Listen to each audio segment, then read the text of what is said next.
Au début, on n'osait pas trop, on était à 90 km/h. Et à la fin, on a reçu des PV.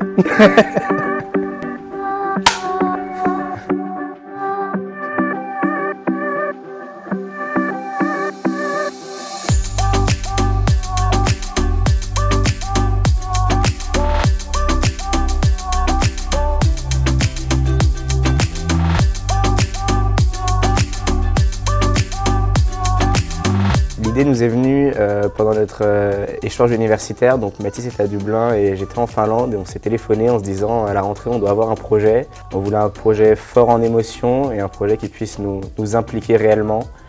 Du coup, le 4L Trophy, c'était idéal. On a plutôt opté pour une voiture déjà préparée parce qu'en plus, au niveau mécanique, bon, On a des petites connaissances, mais on n'est pas forcément les meilleurs mécanos qui soient. On savait que le projet pouvait être viable avec 8 000 €. En sponsoring, on a atteint un peu plus de 10 000 € de récolte.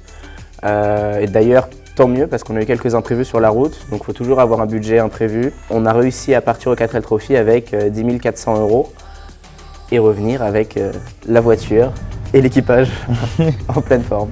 Difficile de trouver un McDo ici, non? Honnêtement, il n'y a pas grand chose. Peut-être un KFC à 800 km. Peut-être un KFC éventuellement, regardez. On fait le 4L Trophy pour la course parce qu'on aime les voitures, on aime bien l'idée en général, mais on le fait aussi pour le côté humanitaire. Et les enfants, la rencontre avec les enfants, je ne m'attendais pas à ça, mais c'est vrai que ça fait un choc de rencontrer des enfants dans le désert qui parcourent des kilomètres par jour avec leur sac à dos, on les croisait dans le désert, au milieu de nulle part, ils allaient à l'école. Et ils étaient juste contents de nous voir, juste contents de... Ils ont reçu des dons, certes, mais ils étaient juste partager un football avec eux. Ça, c'était génial. C'était génial. C'est génial. Je pense que le football, c'est l'un des plus beaux moments. On a pris 2 ballons et puis au final, on a joué pendant bien 2 heures avec des enfants dans le désert. L'objectif était atteint. On est dans le Sahara, les dunes. Et là, on a fait 3 nuits à Boulajoul.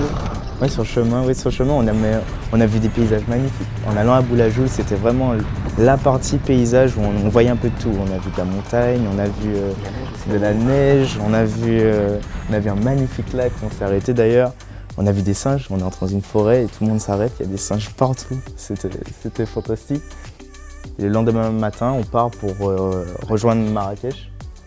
Et arrivé à Marrakech, moi c'était l'un de mes meilleurs moments. Arrivé à Marrakech, on voit tout le monde, on retrouve tout le monde et on a la satisfaction de se dire bon, là on l'a fait. On est à Marrakech, là, on l'a fait.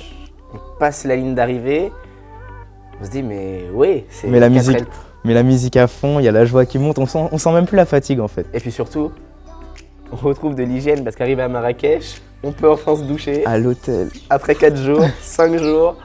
C'est un luxe. Ouais. Et c'est là qu'on apprécie parce qu'on se dit, on l'a fait, on va se remettre dans de bonnes conditions moralement et physiquement. On a fait des très belles rencontres et puis je pense que ça nous a fait grandir. On a un regard différent aussi sur ce qu'est le monde et ainsi de suite. Et même nous, entre nous, on ressort du projet avec une complicité, des souvenirs, des amis et puis un projet qu'on peut dire maintenant officiellement accompli, quoi.